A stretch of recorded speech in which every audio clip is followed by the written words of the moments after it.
Calorie या zero calorie, किसी भी खाने के साथ जीरो कैलोरी अगर लगा दो वो तेजी से बिकना शुरू होता है। ये जीरो कैलोरी है क्या? एक तो कैलोरी कॉन्सेप्ट अपने आप में ही गलत है। केमिकल वाला शुगर डाल के, क्योंकि उसमें तो कैलोरी नहीं है, वो आपको बना के खिलाएंगे। तो आज की जो यंग जनरेशन ये जो अलग अलग डिफरेंशिएट कर रही है वेस्टर्न फूड और इंडियन फूड, सही है ये करना? ये जो सारी जो कॉन्सेप्ट्स यंग जनरेशन देख रही है, ये बेसिकली कमाल है मार्केटिंग का। भारत में जितने भी पहलवान होते थे, दे वर बाय डिफॉल्ट वेजिटेरियंस। जब आप बहुत ही एनिमल रिच फूड खाते हैं तो आपके ब्लड में बहुत ज्यादा थिक कैरी होते हैं वो सारे जो तत्व हैं, एलिमेंट्स हैं, and they slow down the level. तो व्हाइट शुगर को रिप्लेस करने के लिए मार्केट में अब बहुत सारी ऐसी चीजें आ गई, सही है ये?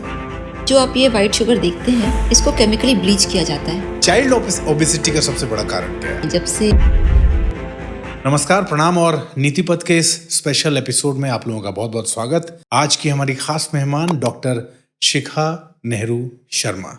आज बहुत सारे ऐसे प्रश्न होने वाले हैं, इस पर आज डिटेल बातचीत और आपके बहुत सारे प्रश्न, आपके मन के बहुत अंदर के ऐसे भाव और बहुत सारे आपके मन के भ्रम और भ्रांतियां, खाने को लेके, फास्ट फूड्स को लेके, इंटरमिटेंट फास्टिंग को लेके, बहुत सारी ऐसी चीजें जो आप कर रहे हैं बट वो आपको कहाँ लेके जा रही है ये आपको खुद नहीं पता। इन सब पे आज बात होगी। स्वागत कीजिए हमारे साथ डॉक्टर साहब का। बहुत बहुत स्वागत आपका। आपसे एक सवाल है, और सवाल ऐसा है कि 3 शब्द हैं, तेजस, ओजस और प्राणा। तो आप इनको कैसे डिफाइन करेंगे? तेजस को, ओजस को, प्राणा को? मेरे लिए तेजस और ओजस बहुत अलग अलग शब्द नहीं है, बट हम शुरू से मैम पढ़ते आए हैं कि तेज मतलब, कहते हैं आपके चेहरे का तेज, आप के की जो आभा है, आपकी जो चमक है, वो कई बार आप कहीं जब पहुंचते हैं तो पहला शब्द जो आपसे लोग आपको देख के कहते हैं कि आपके चेहरे पे बहुत तेज है, आपके ललाट पे वो तेज दिखता है। तो तेज तो मेरे लिए ये है जो आपके व्यक्तित्व के तेज को प्रकट करता है। ओजस्वी का मतलब मैं बहुत क्लियर नहीं हूं, बट तेज और तेजस्वी होना और ओजस्वी होना, ओजस्वी शायद मेरे हिसाब से कि आप कितने होनहार हैं, आप कितने ओजस्वी क्या कहूँ, शायद यशस्वी और ओजस्वी शायद एक ही तरह के शब्द हैं। और तीसरा आपने क्या कहा मैम? प्राणा। प्राण मतलब शरीर में जो आपका प्राण, आपका जीवन, ये जो आपका कहते हैं ना, आपके शरीर में, आपका शरीर एक जीवित शरीर तभी है जब उसके अंदर प्राण है। तो मैं इन तीनों को तो ऐसे ही समझता हूँ जी। अब जैसे ये शब्द मुझे बहुत अच्छे लगे, क्योंकि बचपन से आप कई बार सुनते हैं, कोई कहता है तेजस्वी भव, कहते हैं ना। सो हमारे जो जैसे आपने डिस्क्राइब किया, तेजस्वी मतलब एक ऑरा, एक एनर्जी। ओजस्वी, अगर आप देखिए, ओजस आपकी फर्टिलिटी, आपकी इम्यूनिटी, आपकी इंड्योरेंस, आपकी अंदर की जो ऊर्जा है, अंदर की जो वो स्ट्रेंथ है, ओजस है। तो ओजस शक्ति जब आपकी बढ़ती है, तो बेसिकली पहले मैं आपको इंट्रोड्यूस करना चाहती हूँ कि ये जो सारा जो हमारा खाना पीना है, हमारी जो लाइफस्टाइल है, उसका परिणाम क्या होना चाहिए? उसका परिणाम होना चाहिए तेजस। आपके में तेजस होना चाहिए। your aura should be bright, your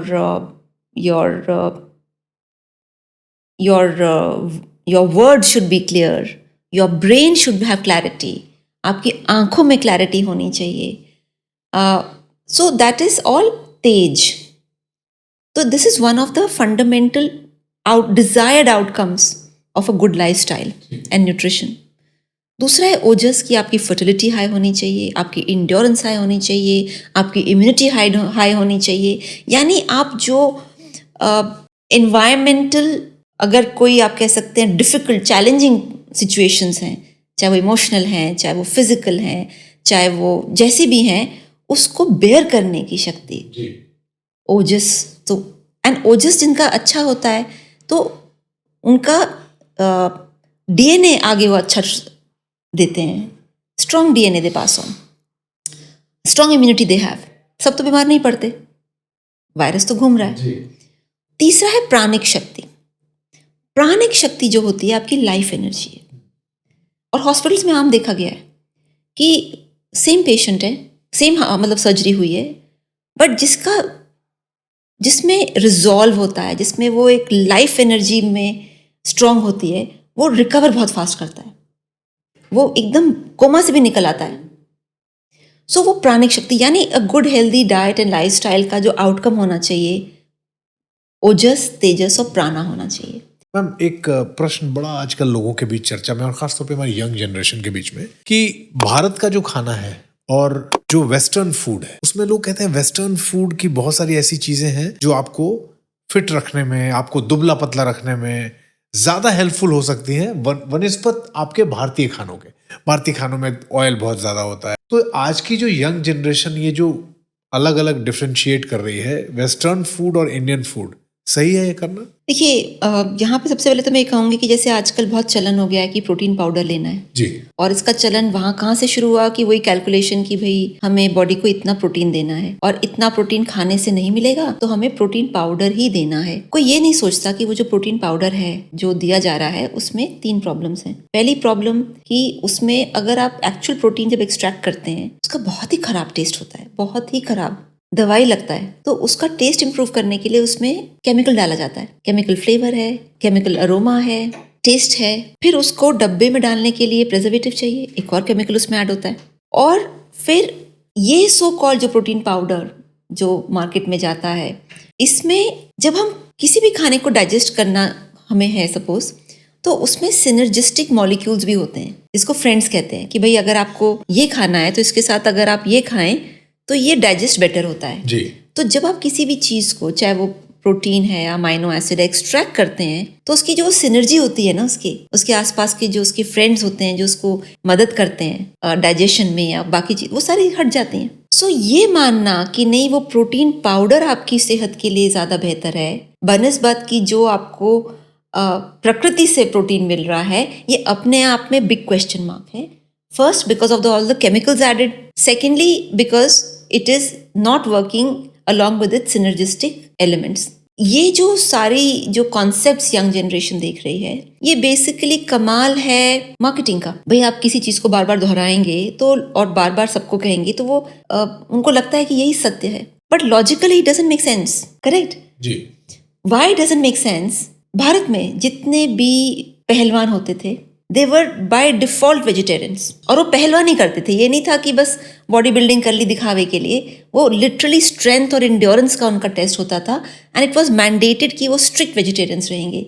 तो यानी कि ये जो कॉन्सेप्ट फैला हुआ है पूरे विश्व में कि vegetarians are weak and vegetarian diet is weak, ये अपने आप में क्वेश्चन मार्क है, क्योंकि हमारी ट्रेडिशन में तो हमने देखा ऐसा नहीं है। सेकेंड थिंग, आजकल जो latest independent research, not the paid research जो कि पैसा इंडस्ट्री दे के रिसर्च कराती है, वो नहीं, इंडिपेंडेंट रिसर्च में प्रूव किया गया है कि when athletes choose a diet free from animal तो उनकी परफॉर्मेंस इंप्रूव कर जाती है, उनकी physical performance in the field in their what ever game जो है वो इंप्रूव कर जाती है। और उसका एविडेंस उन्होंने दिखाया है कि जब आप बहुत ही एनिमल रिच फूड खाते हैं तो आपके ब्लड में बहुत ज़्यादा थिक कैरी होते हैं वो सारे जो तत्व हैं, एलिमेंट्स हैं, and they slow down the level. So what I am trying to say is कि मैं ये नहीं कह रही कि वेज अच्छा है कि नॉन वेज अच्छा है, मैं सिर्फ ये कह रही हूँ कि जो ये एग्जाम्पल्स दिए जा रहे हैं कि बॉडी बिल्डिंग में आपको डब्बा बंद प्रोटीन खाना है, ये अनसाइंटिफिक है क्योंकि इसमें केमिकल्स हैं। दूसरी चीज कही जा रही है कि vegetarian food is deficit in protein,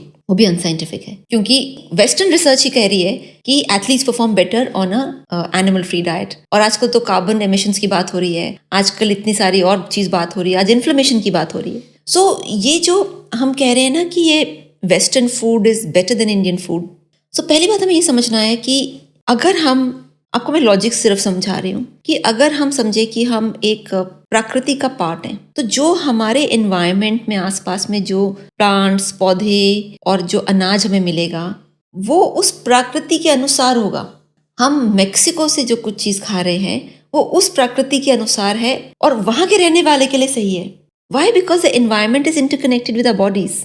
okay ma'am, Coke या जीरो कोक, कैलोरी या जीरो कैलोरी, किसी भी खाने के साथ जीरो कैलोरी अगर लगा दो तो बहुत तेजी से बिकना शुरू होता है, वो लोगों के बीच चर्चा का विषय बन जाता है। ये जीरो कैलोरी है क्या? देखिए, जैसे कि मैंने पहले भी जिक्र किया कि एक तो कैलोरी कॉन्सेप्ट अपने आप में ही गलत है, वो स्टीम इंजन पे बना था और इंसान कोई रेलवे का डब्बा नहीं है। तो जब क्योंकि कॉन्सेप्ट गलत था तो लोगों को समझाया गया, पढ़ाया गया कि भाई आपको अगर फिट रहना है तो आपको कम कैलोरी खानी है, और अगर आप कम कैलोरी में आपके चॉकलेट नहीं आ रहे हैं या आपकी आइसक्रीम नहीं आ रही है और आपकी फेवरेट फूड्स नहीं आ रहे, तो हम क्या करेंगे, हम केमिकल वाला शुगर डाल के, क्योंकि उसमें तो कैलोरी नहीं है, वो आपको बना के खिलाएंगे, ठीक है। और आपने देखा, हाँ देखो ये केमिकल वाला शुगर डाल के इसमें तो कैलोरी नहीं है, तो मैं आइसक्रीम भी खा सकता हूँ, अब मैं चॉकलेट भी खा सकता हूँ। मगर किसी ने शायद समझाया ही नहीं, किसी को, ना इंडस्ट्री को समझाया, ना इंसान कस्टमर को समझाया कि वो जो केमिकल आपके शरीर में जा रहा है, अब उससे आपको कैंसर होगा, उससे आपको एस्थमा होगा, उससे आपको हार्ट अटैक भी होगा, उससे आपको एलर्जी होगी। ऑफ कोर्स बेचने वाला तो समझाएगा नहीं, क्योंकि उसको तो प्रोडक्ट बेचना है अपना। और the sad part is, even I would say the medical industry has to come up and say this is wrong. ये जो केमिकल्स डाले जा रहे हैं, और आप देखिए बच्चों के शरीर में केमिकल्स जा रहे हैं, प्रेग्नेंट महिलाओं के शरीर में केमिकल्स जा रहे हैं, तो आगे आप क्या एक्सपेक्ट करते हैं, हेल्थ का हाल क्या होगा। कहते हैं फूड इज मेडिसिन, जिसका आपने जिक्र भी किया।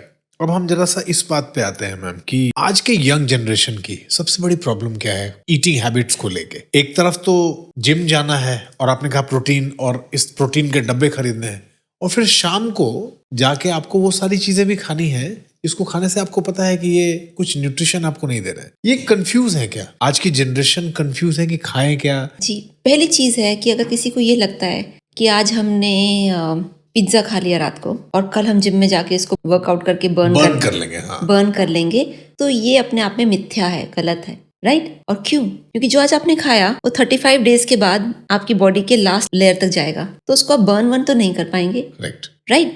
आप ये देखिए कि जो लोग सड़क पे झाड़ू लगाते हैं, हाँ। बहुत फिजिकल लेबर है। जिम में जो ट्रेनर्स हैं बहुत फिजिकल लेबर करते हैं, एक्सरसाइज करते हैं, वो ओवरवेट क्यों है? वो तो खूब एक्सरसाइज करते हैं। तो एक्सरसाइज और बर्निंग आपको स्लिम नहीं कर सकती। जो जंक आपने खाया है वो शरीर निकाल नहीं पा रही है, क्योंकि आपने केमिकल डाल के उस पूरे जो शॉर्ट सर्किट कर दिया सिस्टम को। जो ओबेसिटी थी वो मतलब अलग अलग तरीके की ओबेसिटी होती है। एक ओबेसिटी होती है रोलू पोलू से, गोली क्यूट से बेबीज होते हैं, सबक्यूटेनियस फैट यानी स्किन के नीचे जी। आजकल जो ओबेसिटी देख रहे हैं वो विसरल फैट, यानी वो स्किन के नीचे नहीं है, वो आपके जो अंदर के ऑर्गन्स हैं उसके आसपास इन्फ्लेमेशन, घाव की वजह से आ रहे हैं फैट, और उससे heart attack, asthma, allergy, cancer सब होते हैं। लोग अपने शरीर को ग्रांटेड लेते हैं आज की डेट में, और ये मेरे कुछ ये नोन टू हैं जिन्होंने 1 करोड़ खर्च किया है किडनी रिप्लेसमेंट के लिए बाहर जाके। सस्ता भी कराएंगे तो 50 लाख की तो किडनी है एक, तो यानी पूरा शरीर 5 करोड़ तक तो है ही। तो उस 5 करोड़ के खूबसूरत शरीर में हम डाल क्या रहे हैं, ये हमें सोचना है। ये हमें सोचना है। शुगर को लेके आप क्या बताएंगे? कितना शुगर, कब और कितना लें, कैसे लें? ये बड़ा इंपॉर्टेंट है जान, क्योंकि आजकल ब्राउन शुगर के नाम पे आप चीनी नहीं पीते, आप चाय में ब्राउन शुगर पीते हैं। व्हाइट शुगर को रिप्लेस करने के लिए मार्केट में अब बहुत सारी ऐसी चीजें आ गई हैं जिसको कहा जाता है नहीं व्हाइट शुगर मत लीजिए, ये ब्राउन वाला लीजिए, ये ठीक है। सही है ये? तो पहले मैं शुरुआत करती हूँ कि जो आप ये वाइट शुगर देखते हैं इसको केमिकली ब्लीच किया जाता है, नंबर 1। तो यानी कि जब भी आप कोई वाइट शुगर खाएं तो ये आप समझ लीजिए कि आप एक केमिकल ब्लीच भी खा रहे हैं, अपने शरीर में डाल रहे हैं। उसका क्या असर होगा वो तो खैर वो एक अपना डिस्कशन है। नंबर 2, कैलोरी कॉन्सेप्ट के हिसाब से शुगर में बहुत ही कम कैलोरी है। अच्छा, बहुत ही कम। 1 चम्मच चीनी में 16 कैलोरी है, यानी अगर आप 10 चम्मच चीनी खाते हैं तो 160 कैलोरी हुई, वो तो कुछ भी नहीं है ना। अगर आप 20 चम्मच चीनी रोज खाते हैं तो 332 कैलोरी, 320 कैलोरी हुई, 320। तो 320 कैलोरी क्या है? अगर आपने 2 रोटी, 1 सब्जी, दाल खाई तो 320 कैलोरी से ज्यादा ही हो जाएगी। तो आप 20 चम्मच चीनी खाइए, फिर भी पतले रहने चाहिए टेक्निकली यस। आप 20 टीस्पून ऑफ शुगर खा रहे हैं, आप पतले रहेंगे बिकॉज आपका कैलकुलेशन तो उतना ही हुआ ना। यही प्रॉब्लम है कि फर्स्टली शुगर का जो फैटनिंग टेंडेंसी है वो कैलोरी से नहीं आता। फर्स्ट व्हाइट शुगर का डैमेजिंग टेंडेंसी आता है उसके ब्लीचिंग से, नंबर 1। नंबर 2, उसकी जो फैटनिंग टेंडेंसी आती है वो आती है उसका जो पोस्ट डाइजेस्टिव इफेक्ट आता है। शुगर में सबसे ज्यादा वेदों के अनुसार अर्थ एलिमेंट होता है जी। तो अर्थ एंड वाटर एलिमेंट यानी वाटर रिटेंशन भी होगा और वजन भी बढ़ेगा। और तीसरी और इम्पोर्टेंट चीज, वेदों में कहा गया है कि आपको सारे टेस्ट्स आपकी डाइट में होने चाहिए, स्वीट, सार, salty, spicy, bitter and astringent, ये सारे टेस्ट होने चाहिए। क्यों? क्योंकि जो स्वीट टेस्ट है आपके शरीर को बनाएगा, जो सॉल्टी टेस्ट है आपके अग्नि को बढ़ाएगा, आपके डाइजेशन को बढ़ाएगा, जो सावर टेस्ट है वो आपके टिश्यू बैलेंस को बढ़ाता है, जो एस्ट्रिंजेंट टेस्ट है वो आपकी टिश्यूज को टाइट रखता है, फेशियल मसल्स को टाइट रखता है, एक टोनिंग जिसको कहते हैं, टोनिंग इफेक्ट होता है एस्ट्रिंजेंट टेस्ट का। सो हर एक टेस्ट का एक फिजियोलॉजिकल इम्पैक्ट आता है शरीर पे। ऐसे नहीं है टेस्ट, भगवान ने या डिवाइन ने या कॉस्मोस ने ऐसे ही नहीं बना दिया है, उसका एक रोल है बॉडी की फिजियोलॉजी को रन करने का।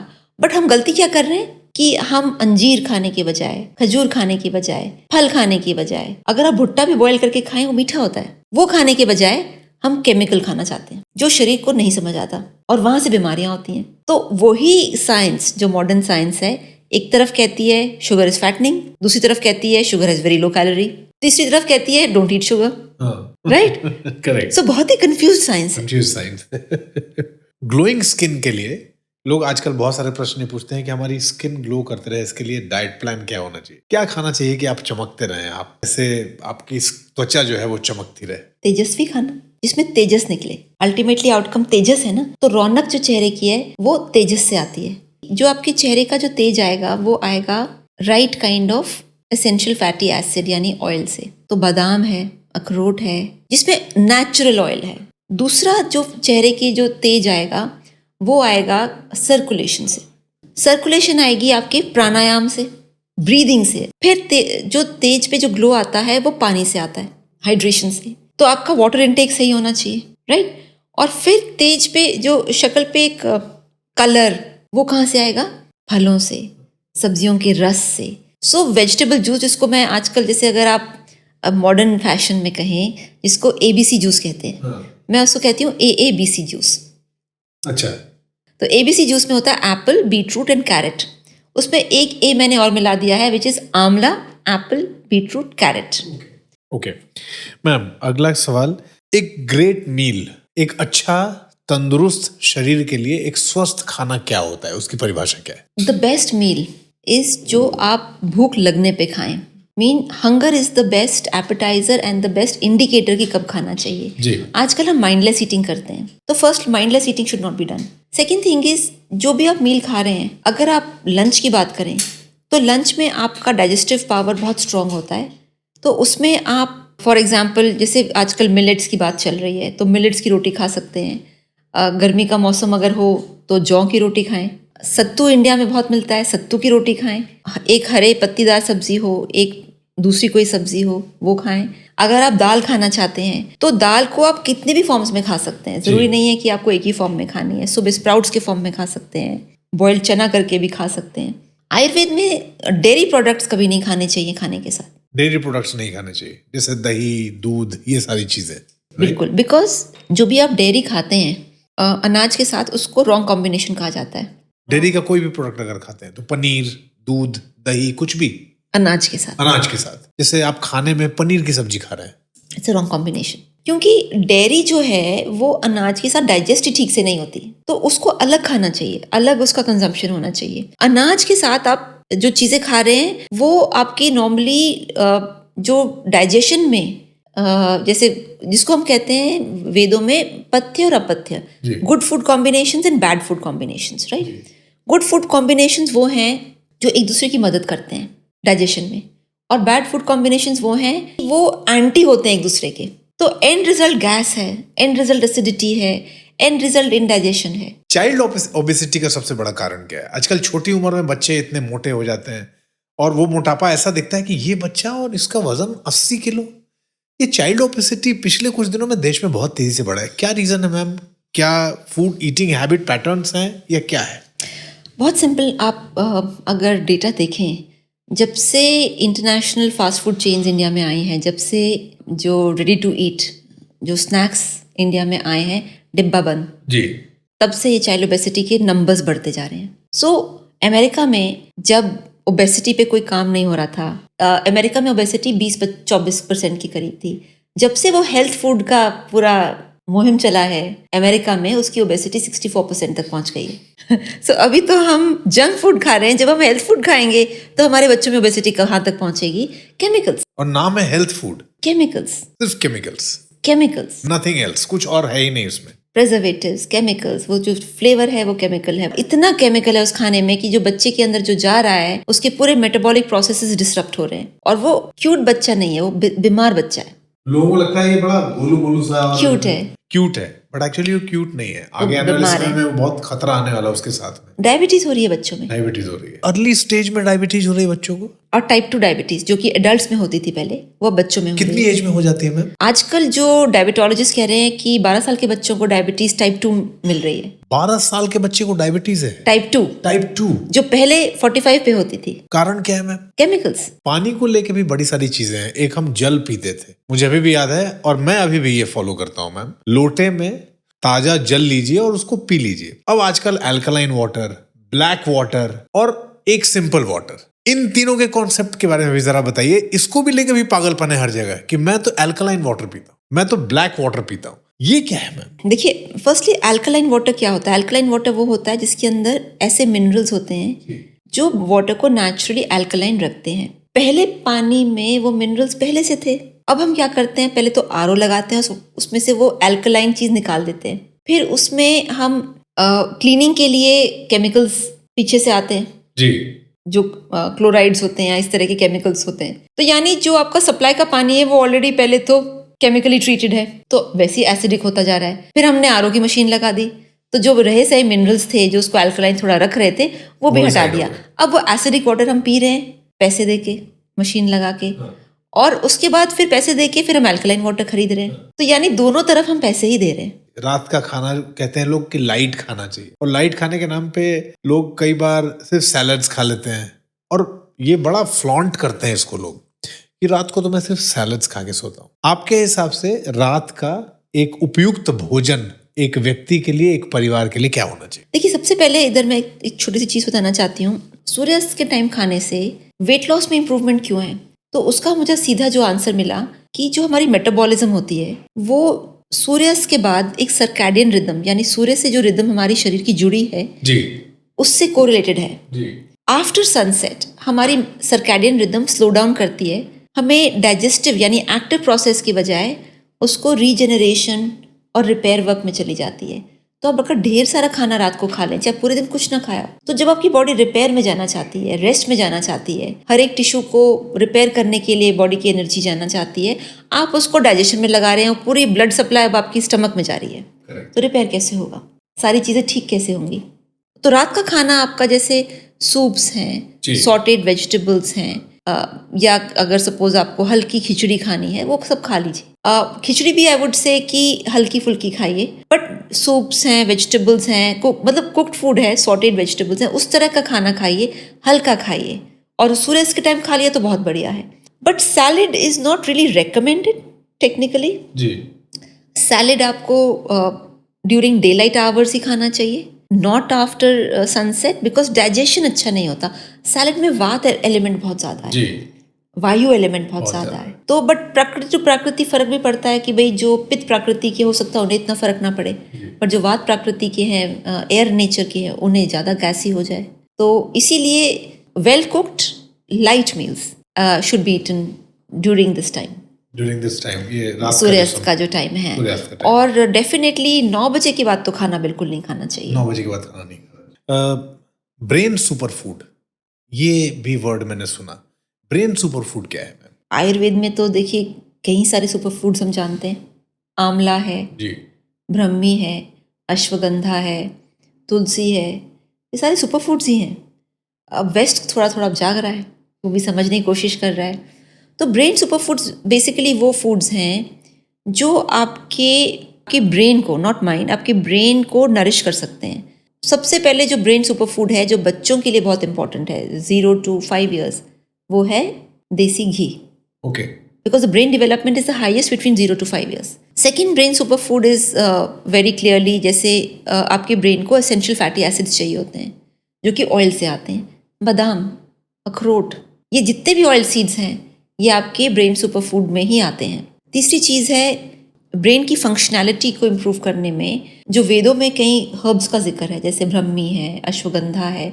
सी but these herbs are not like medicine. तो आयुर्वेद को समझने के लिए सबसे बड़ी चीज़ जो ये समझनी है हमें कि जो हर्ब्स हैं वो आपकी फंक्शनैलिटी को इम्प्रूव करती हैं, वो आपकी दवाई नहीं है। मतलब what I am trying to say, अगर आपको नींद नहीं आई, आपने अश्वगंधा खा ली और आप वेट कर रहे हैं अब जल्दी नींद आएगी, ऐसा नहीं होगा। सो आपको जो ब्रेन की जो बेसिक हाइजीन फैक्टर्स हैं, ये एसेंशियल फैटी एसिड्स आपकी डाइट में होने चाहिए। आपकी डाइट में एंटीऑक्सीडेंट रिच फ्रूट्स होने चाहिए। आजकल बात करते हैं गट ब्रेन एक्सेस की, कि आपका जो इंटेस्टाइन है वो आपके दिमाग से जुड़ा हुआ है। पेट है आपका, वो आपका सुपर कंप्यूटर है। जैसे हम स्कैन करते हैं ना जी, तो वो सुपर कंप्यूटर हर खाने को स्कैन कर रहा है, उसका पढ़ के अपनी बॉडी को समझा रहा है कि भाई ये खाने में ये हो सकता है, इम्यूनिटी तैयार रखो।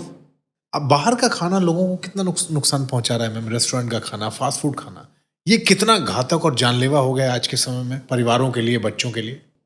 हम सब जानते हैं कि रेस्टोरेंट का जो खाना होता है आपकी हेल्थ के लिए नहीं है, आपके स्वाद के लिए। तो उसमें आप क्या क्या डाल रहे हैं, आप बेसिकली एक एडिक्शन के लिए वो खाना है। Food is an, I would से food is the most legitimate addiction, जिसको कोई क्वेश्चन नहीं करता। आज के खाने में अब मैं ज़रा एक इससे अगला प्रश्न जो मेरे कौतूहल का है वो ये कि आज के खाने को लेके लोगों के मन में बहुत सारे सवाल भी हैं और लोग उन सवालों का खुद ही जवाब भी दे देते हैं। आपने ये मंगाया, अरे ठीक है ना, चलता है ना, हफ्ते में एक ही दिन खा रहे हैं ना। ये अपना ही खुद से ये जवाब देके आदमी को संतुष्ट करते हैं, अरे हफ्ते में एक ही दिन तो खा रहा है, ठीक है। क्या होता है ना कि जब तक आप अवेकन नहीं होते, पर जिस दिन हार्ट अटैक होता है, जिस दिन आपको रियलाइजेशन होती है ये सेंसरी एडिक्शन मुझे ले डूबेगी, उस दिन इंसान अपने आप ही जाग जाता है। और इंटरनेट इतनी खूबसूरत जगह है कि उसमें आपको दोनों चीज़ें मिल जाएंगी। तो आजकल क्या है कि जस्टिफिकेशन हर चीज़ की मौजूद है, बट आपकी जो अंदर की कॉन्शियंस है, अंदर की आत्मा है, अंदर की विजडम है, वो तो आपको बताता ही है ना कि क्या सही है क्या गलत है। उसमें आपको डॉक्टर की भी ज़रूरत नहीं है। खाना कभी भी मंगा लेना, रात के 2 बजे भी, सुबह के 3 बजे भी, सुबह के 4 बजे भी। अब ये फैशन है, क्योंकि आपको पता है बहुत सारे ऐप्स हैं और हर आदमी आपके दरवाजे तक खाना पहुंचा के जा रहा है। अब आपकी वो समस्या भी खत्म हो गई कि आपको बनाना है। ये हैबिट्स किस खतरे की तरफ लेके जा रही हैं? एक ही खतरा है, यमराज, और यमराज से पहले हॉस्पिटल। लोग कहते हैं कि बालों की तंदुरुस्ती के लिए क्या करना चाहिए? देखिए, अगर हम बालों की बात करें तो जो बाल हैं एक ट्रिकी सब्जेक्ट है और इस पे काफ़ी इंडस्ट्रीज ने खूब पैसा बनाया, आज से नहीं 100 साल से। क्यों? बिकॉज फीमेल्स की बात करें तो जेनेटिकली ईस्ट्रोजन जो होता है वो आपके बालों को घना बनाता है, लस्ट्रस बनाता है। जैसे जैसे ईस्ट्रोजन शरीर में कम होता है लेडीज़ के मेनोपॉज में, वैसे वैसे उनके बाल हल्के और झड़ते हैं और ड्राई हो जाते हैं, ब्रिटल हो जाते हैं। तो अगर हम कुछ चीज़ों को मद्देनजर रखें कि भाई उम्र के अनुसार आपके बाल अच्छे नहीं हैं, क्वाइट नेचुरली आपके कोई डेफिशिएंसी हो रही है। अगर आप गलत तरीके के केमिकल्स वाले फूड खा रहे हैं तो नेचुरली आपकी बॉडी बालों में प्रोटीन्स की भी डेफिशिएंसी होगी, फैट्स की भी डेफिशिएंसी होगी और एसिड बनेगा, डैंड्रफ बनेगा, राइट। तो नॉर्मली कहा जाता है, तो मैं आपको सिंपल बता देती हूँ कि रात को त्रिफला खाना वो एक सुपर फूड माना जाता है आयुर्वेद में। इसी तरीके से अगर आप वेजिटेबल जूसेस पिएं, जैसे मैंने आपको बताया, रोज़ एक मुट्ठी सीड्स खाएं, तो सीड से आपको जिंक मिलेगा, फास्फोरस मिलेगा, प्रोटीन मिलेगा। चिया सीड्स हैं, तिल सीड, बहुत से सीड्स हैं आजकल। तो फिर जो बालों को आप बहुत हार्श शैम्पू से मत वॉश कीजिए। देन इट इज़ इम्पॉर्टेंट कि उनको बहुत ज़्यादा आप कलरिंग ट्रीटमेंट्स थोड़ा कम कीजिए, बिकॉज डैमेज मत कीजिए रूट्स को। नाउ जिसको हम कहते हैं मेन में बॉल्डिंग, वो जेनेटिक है जी, उस पे लोग खूब पैसा बनाते हैं। That is genetic, that can not be changed, right. हाँ, अगर कोई ऐसा लड़का है 22 साल का है, उसके एकदम से बाल झड़ रहे हैं, तो उस केस में उसकी डाइट रिस्पॉन्सिबल है। उसकी डाइट में एसिड बन गया और वो जैसे ही बॉडी में एसिड बढ़ेगा बाल झड़ेंगे। महिलाओं में पीरियड्स का उनकी ईटिंग हैबिट्स, ईटिंग पैटर्न से कितना कनेक्शन है? टोटल कनेक्शन है, क्योंकि महिलाओं की जो पीरियड्स चेंज होते हैं, मतलब पीरियड्स होते हैं, उसमें आपके हार्मोन्स चेंज हो रहे हैं, ठीक है। जब आपके हार्मोन्स चेंज हो रहे हैं तो हार्मोन्स के साथ साथ आपकी बॉडी में वाटर लेवल्स चेंज हो रहे हैं और आपको उसको बैलेंस करने का आपने कोई रजीम नहीं बनाया। जैसे नॉर्मली क्या बैलेंस करने का रजीम क्या होता था?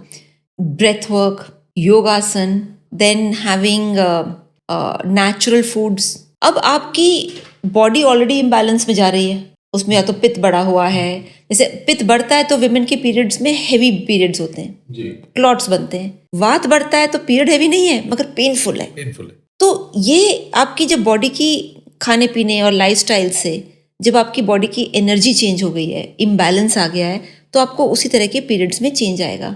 और जो ये क्रेविंग की बात करते हैं, इसका सीधे सीधे सीधे आपका जो कोरिलेशन है आपके गट बायोम से। आपको पता है आपकी इंटेस्टाइन में कॉलोनीज हैं बैक्टीरिया की जो आपके दोस्त हैं जी। It is the DNA of those bacteria is more than the DNA of the human body. जब हम जंक फूड खाते हैं, जब हम केमिकल फूड खाते हैं, हम उस पूरी कॉलोनी को डिस्ट्रॉय करते हैं, चेंज कर देते हैं, और फिर ये क्रेविंग शुरू होती है, फिर ये डिप्रेशन शुरू होता है, फिर ये बहुत सी चीज़ें शुरू हो जाती हैं। पहले हम लोग हंसते थे, सात्विक डाइट, राजसिक डाइट, क्या बेकार की चीज़ें बात करते हैं। This is I am telling not far away, मतलब 15-16 ईयर्स बैक जब मैंने पढ़ा सात्विक, राजसिक, तामसिक खाना, तब लोग हंसते थे, क्या पता नहीं स्पिरिचुअल चीज़ें बातें हो रही हैं। आज में हम क्या बात करते हैं, gut brain axis, serotonin in the food. भाषा बदल गई है, कॉन्सेप्ट तो वही है। सोने के लिए बेहतर एक अच्छी नींद, गहरी नींद और एक साउंड स्लीप कहते हैं, उसके लिए क्या करना चाहिए? बहुत सारी चीज़ें, जैसे for example the first thing I would say is कि exercise. We have to exercise to get a good sleep. अगर हम एक्सरसाइज नहीं करेंगे तो जो हमारी तनाव हैं वो बॉडी में जमा रहते हैं, वो सोने नहीं देते। Second thing which is very important is कि 6 बजे के बाद स्ट्रॉन्ग टीज एंड कॉफ़ीज़ को थोड़ा सा कम करें, बिकॉज आजकल लोग 12-13 कप चाय कॉफ़ी पीते हैं, राइट? सो वो एक स्टिमुलेंट है, तो it is not recommended. Next thing I would say is खूब पानी पिएं, बट रात को नहीं, दिन में, because it will balance your hydration, your blood, your circulation, detoxify. Then I would say कि रात का खाना हल्का खाएं। रात को अगर आप कैमोमाइल या जैस्मीन, जो हर्बल फ्लावर का इन्फ्यूजन है, गर्म पानी में डाल के, मतलब गर्म उबलते पानी में, अब हर्बल आजकल मिलते हैं ये इन्फ्यूजन्स टी बैग्स के फॉर्म में, उसको भी पी सकते हैं। That is also very good. And finally I would से, जो सब जानते ही हैं, उसमें मुझे कहने की ज़रूरत नहीं है, कि अपने फ़ोन को, अपने डिवाइसेस को स्विच ऑफ ही कर दें, बिकॉज अदरवाइज वो रात को जो मैसेजेस बजते रहते हैं subconsciously, it affects our REM sleep, जो हमारी डीप स्लीप होती है, जो हीलिंग स्लीप होती है, it affects the REM sleep. Intermittent fasting, ये वर्ड भी बहुत तेजी से ट्रेंड में आया, और आप हर किसी से मिलते हैं तो मैं इंटरमिटेंट फास्टिंग पे हूँ। इंटरमिटेंट फास्टिंग जो है, ये शरीर के लिए ठीक है, करना चाहिए, नहीं करना चाहिए? और उसके बाद इसी प्रश्न का दूसरा हिस्सा ये है, फास्टिंग क्या शरीर को हेल्दी बना के रखता है? सो देखिए, ये जो पूरा फास्टिंग का जो कॉन्सेप्ट है, ये भी वेदों से आया है, क्योंकि वेदों में फास्टिंग की एक प्रक्रिया थी, एक प्रोसेस था, और उसको एक तरीके से किया जाता था। ये इंटरमिटेंट फास्टिंग वेस्ट ने नई नई डिस्कवर करी है, बट जैसे अभिमन्यु का वो चक्रव्यूह था, आधा समझा आधा नहीं समझा। क्यों? क्योंकि उन्होंने फास्टिंग तो समझा दिया कि भाई आप 12 घंटे कुछ नहीं खाएंगे, बॉडी को रेस्ट देंगे, बट फास्ट को ब्रेक कैसे करेंगे ये नहीं समझाया। तो अब चक्रव्यूह में घुस तो रहे हैं, निकलेंगे कैसे? और क्या करते हैं लोग फास्टिंग को ब्रेक करने के लिए? Coffee, pizza, white bread sandwiches, biryani.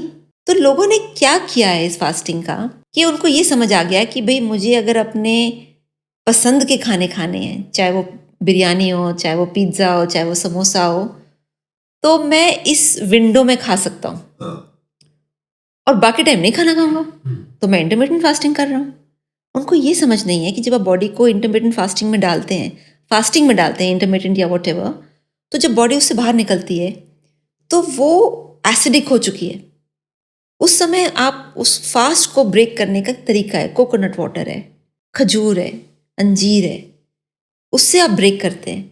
या अगर आप सपोज कोई वेट लॉस के लिए कर रहे हैं, तो कम से कम आप कोकोनट वाटर और कोई हल्का फल खाएंगे पहले, और फिर आप नॉर्मल खाना खाएंगे। आप सीधे कॉफ़ी, चाय और फिर बिरयानी नहीं खाएंगे। तो लोगों ने अपने पसंदीदा खाने खाने के लिए ये एक ट्विस्ट दिया है इंटरमिटेंट फास्टिंग को। यूरोप और यूएस में जिस तरह से ब्रेकफास्ट लोग करते हैं, वो एक बड़ा आने लगा, और उसमें ये है कि भाई रेड वाइन साथ में आपको ज़रूर लेनी चाहिए। और वो आप घरों में ऐसे बहुत सिस्टम में हो गया है कि जो शराब नहीं भी पीता, उसको ये दलील देके कि भाई वहाँ के ब्रेकफास्ट में या वहाँ के डिनर में तो लोग रेड वाइन ज़रूर लेते हैं, तो हमें भी लेना चाहिए। ये नकल की आदत हमें कहाँ लेके जा रही है? देखिए, ये जो नकल की आदत का जो कारण है, वो 2-3 साइकोलॉजी है उसके पीछे। पहली साइकोलॉजी तो बहुत सिंपल है, जिसको हम कहते हैं वेस्ट की सॉफ्ट पावर।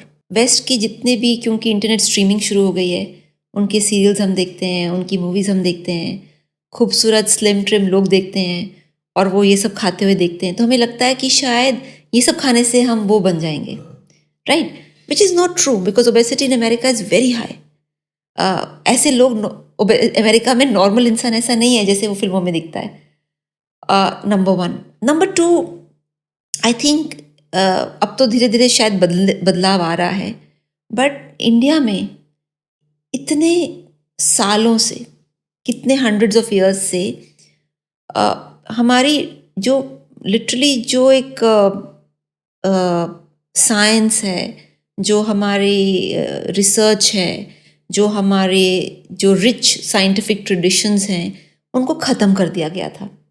जो इतने इन्वेडर्स आए कि हमको ये समझाया गया था कि जो भी आप पहले कर रहे थे वो बेवकूफ़ी थी, वो अंधविश्वास था और अनसाइंटिफिक था, और अगर आप समय के साथ बढ़ना चाहते हैं तो आपको ये फॉलो करना है जो हम बता रहे हैं, जो हम कर रहे हैं. हाँ. वो दूसरी बात है कि वो सब ऋषिकेश में बैठे हैं, हाँ. समझने के लिए कि कि करना कैसे चाहिए जी. चाहे वो स्टीव जॉब्स हैं, चाहे वो कितने भी बड़े नामी इंसान हैं, उन सब ने यहाँ से एसेंस सीख के गए वो. तो आई थिंक ये थोड़ा सा जो हम कह सकते हैं कि हमारे जो प्रॉब्लम है वो ये है कि हमारी जो पावर्टी है हमारे कंट्री में, वो हमारा मनोबल तोड़ती है, और जब मनोबल टूट जाता है तो हमको लगता है जो वो लोग कर रहे हैं शायद वही सही है, जबकि वो हमसे सीख के आ रहे हैं. हम हमसे सीखने, योगा हमसे सीख के गए हैं, वेदांतिक स्टडीज़ हमसे सीख के गए हैं, इतना यहाँ तक कि मैं अब चीज़, वैसे मैं एक और दो तीन चीज़ें और यहाँ पे स्पष्ट करना चाहती हूँ कि आयुर्वेद में लोग समझते हैं कि आयुर्वेद का मतलब है कि आप वेजिटेरियन रहिए, आप अल्कोहल मत पीजिए. आयुर्वेद एक साइंस है. आयुर्वेद आपको कॉज और इफेक्ट बताता है. आयुर्वेद कहता है कि अगर आप ये करेंगे तो ये असर है, ये करेंगे तो ये असर है. आयुर्वेद आपको कोई डिक्टेट नहीं देता उस तरह से. It gives you the cause and effect. Ayurveda में जितनी वाइन की रेसिपीज़ हैं शायद ही किसी वेस्टर्न लिटरेचर में हो. यहाँ तक कि यहाँ की रेसिपीज़ वो वहाँ कॉपी करके ले जा रहे हैं. उसके ऊपर पूरे लिटरेचर लिखा गया है, और कैसे वाइन बनाना चाहिए, कैसे यूज़ कर, मतलब हर चीज़ लिखी गई है. आयुर्वेद में नॉन वेजिटेरियन जो खाना है वो हर एक एनिमल का डिस्क्रिप्शन है कि ये जब इंसान आप खाएंगे, ये जो इंसान इस एनिमल को खाएगा, इस बर्ड को खाएगा, उसका शरीर पे असर क्या आएगा. तो खाया होगा तभी तो असर पता है. Correct. तो what I am trying to say is कि Ayurveda is a science, it is not religion. और साइंस बहुत ही ऑब्जेक्टिव होके, डिस्पैशनेट होके आपको बताता है भाई ये करोगे तो ये असर आएगा, ये करोगे तो ये असर आएगा. And that is what I am trying to say कि चॉइस आपका है. सबसे आखिर में एक सवाल, कॉन्सेप्ट ऑफ चीट मील्स को लेके भी बड़ी चर्चा है. ये क्या है, और ये क्या सही में, या सिर्फ ये भी एक मृग मरीचिका है कि आप चीट मील्स में खासतौर पे सुनता हूँ आजकल, मैंने इससे पहले ये शब्द नहीं सुना. क्या है मैम, इसका कुछ असर होता है या सिर्फ ये भी हवा में कुछ ऐसा है? देखिए, ये सारा जो कॉन्सेप्ट शुरू हुआ ना, वैसे मैं एक चीज़ तो बताऊँ आपको कि इस सारे कॉन्सेप्ट का मुझे फाइनेंशियल तो बहुत फ़ायदा हुआ, क्योंकि जब मैंने अपनी क्लिनिकल प्रैक्टिस शुरू करी और प्रिवेंटिव हेल्थ के में शुरू करी तो मेरा क्लिनिक ठप हो गया, बंद ही हो गया. किसी को इंटरेस्ट नहीं था कि प्रिवेंटिव हेल्थ केयर में, किसी को भी इंटरेस्ट नहीं था. फिर उस समय मुझे मेरे एक वेल विशर है, उन्होंने सजेस्ट किया भी वेट लॉस पे काम करो, वेट लॉस की बहुत डिमांड है. तो वेट लॉस के ये सारे पैराफेनेलिया है, चीट मील और डीविएशन, तो हमने फिर वो वेट लॉस प्लान शुरू करे, और बस वेट लॉस प्लान शुरू करते ही हमारी जो है बस एयरक्राफ्ट टेक ऑफ हो गया. तो हमें तो बहुत फ़ायदा हुआ, बट जो मेरे अंदर जो डॉक्टर था वो बहुत परेशान हुआ, क्योंकि इसलिए तो हमने मेडिकल से ट्रांजिशन नहीं किया था. तो ये सारे उनके, आप कह सकते हैं कि भाई उन्हीं के हैं कि भाई चीट मील मतलब आप इतने स्ट्रिक्ट डाइट पे हैं और क्रेविंग हो रही है बिकॉज स्टमक बायोम तो आपका सही नहीं है, तो हम थोड़ी चॉकलेट खा लेते हैं, थोड़ा सा वाइन पी लेते हैं, थोड़ा सा ये, थोड़ा सा वो, थोड़ा पिज़्ज़ा. तो वो चीट मील की फिर आपको जैसे कूपन्स है ना, परमिशन, वो परमिशन दी जाती है, तो डाइटिशियन आपको परमिशन देगी कि इतनी चीट मील्स आप कर लीजिए. So you feel part of that gang, कि वो जो एक पूरा गैंग होता है ना वेट लॉस का, जो अपना वजन मेजर करता है और चीट मील्स करता है और डिविएशन करता है और कैलोरी गिनता है। लाइक एक मुझे याद है बहुत डिस्टिंक्टली, एक लेडी जो इसमें एक्सपर्टीज उनकी हो चुकी थी, उन्होंने मेरे से इतनी बहस करी कि भाई रेड एप्पल में ज़्यादा कैलोरी है कि ग्रीन एप्पल में। और क्योंकि वो हर साल डाइटिंग का कोई ना कोई डाइटिशियन ज्वाइन करती थी, तो वो उनकी नॉलेज लेवल तो मतलब PhD लेवल टाइप की हो गई थी। तो बहुत बहस के बाद between green Apple and red Apple मैंने उनसे फाइनली पूछ ही लिया, आप क्या खाना चाहते हैं? उन्होंने कहा ग्रीन एप्पल, क्योंकि शायद उनके कोई इंपोर्टेड ग्रीन एप्पल्स आए थे। तो वो बहस मेरे से उनसे 15 मिनट उन्होंने करी कि ग्रीन एप्पल में कम कैलोरी है, रेड एप्पल में ज़्यादा कैलोरी है। मैंने कहा आप खाइए, बिल्कुल सही है, आप खाइए। सो आई थिंक ये ना, this has become a mind game and people, of course इसकी वजह से जो वेट लॉस की जो डाइटिशियंस हैं उनके घर चल रहे हैं, इंडस्ट्री चल रही है, लो कैलोरी फूड्स की इंडस्ट्री चल रही है। तो बट हाँ, हेल्थ नहीं चल रही। But you proudly think that you are part of that gang. ये सबसे इम्पोर्टेंट है ना लोगों के लिए, ये अंदर भाव आना कि मैं इन्हीं की तरह हूँ, मैं इन्हीं की तरह हूँ। FOMO, fear of missing out, मैं इनसे अलग नहीं हूँ, मतलब मैं भी इस भेड़चाल का हिस्सा हूँ, मैं अलग नहीं हूँ। I belong to the gang of intermittent fasting. I belong to the gang of keto diets. वो एक ब्रदरहुड सिस्टरहुड है ना, तो ये एक ब्रदरहुड सिस्टरहुड है उस पूरे ग्रुप का। जैसे बाइकर्स गैंग लेके निकलते हैं, मेरे पास ये वाली, तेरे पास 350 है, मेरे पास 750, चल ठीक है तू अगली बार ले लेना। ये वाले भाव से जी रहे हैं क्या सब लोग? इसी भाव से। और फिर हर 2-4 साल में कोई नया कॉन्सेप्ट आ जाता है। तो इतने सालों में 25 साल हो गए मुझे, तो हमने बहुत सारे ये फैट डाइट्स देखे हैं। कीटो ऑफ कोर्स है, इंटरमिटेंट फास्टिंग है, उससे पहले हमने वाइन एंड चीज़ डाइट भी देखी है, हमने जनरल मोटर्स डाइट भी देखी है, ड्यूकैन डाइट भी देखी है। तो और ये पिछले कम से कम नहीं तो 60-70 ईयर्स से ये इंडस्ट्री चल रही है और बहुत लोगों के घर भी चल रहे हैं। बहुत बहुत धन्यवाद मैम इस पूरी बातचीत के लिए। और मुझे लगा आज की बातचीत के बाद बहुत स्ट्रांगली ये भाव मेरे अंदर आ रहा है कि ये बातचीत आगे भी होगी और आगे भी इस पर हम बात करेंगे। और आप लोगों से मैं इस एपिसोड को ख़त्म करते हुए मुस्कुरा भी रहा हूँ और यही कहना चाहता हूँ कि आज की जितनी सारी बातें हुई हैं उसमें आपने बहुत सारी चीज़ों से खुद को रिलेट किया होगा। ये आप भी करते हैं, ये तो मैं भी करता हूँ, अच्छा ये वाला भी मैं करता हूँ, अच्छा ये वाला भी मैं करता हूँ। तो जितना वाला और जितनी इस सवालों के क्रम में जितने प्रश्न थे और जितना कुछ आप करते हैं उसको करना बंद कर दीजिए, तभी शायद इस पॉडकास्ट के आप तक पहुंचने की सार्थकता होगी। और अगर नहीं बंद करेंगे तो सब कुछ चल रहा है वैसे ही चलता रहेगा। फिलहाल इस एपिसोड में इतना ही। कमेंट बॉक्स में लिख के ज़रूर बताइएगा आज की बातचीत कैसी लगी आपको। नमस्कार, प्रणाम।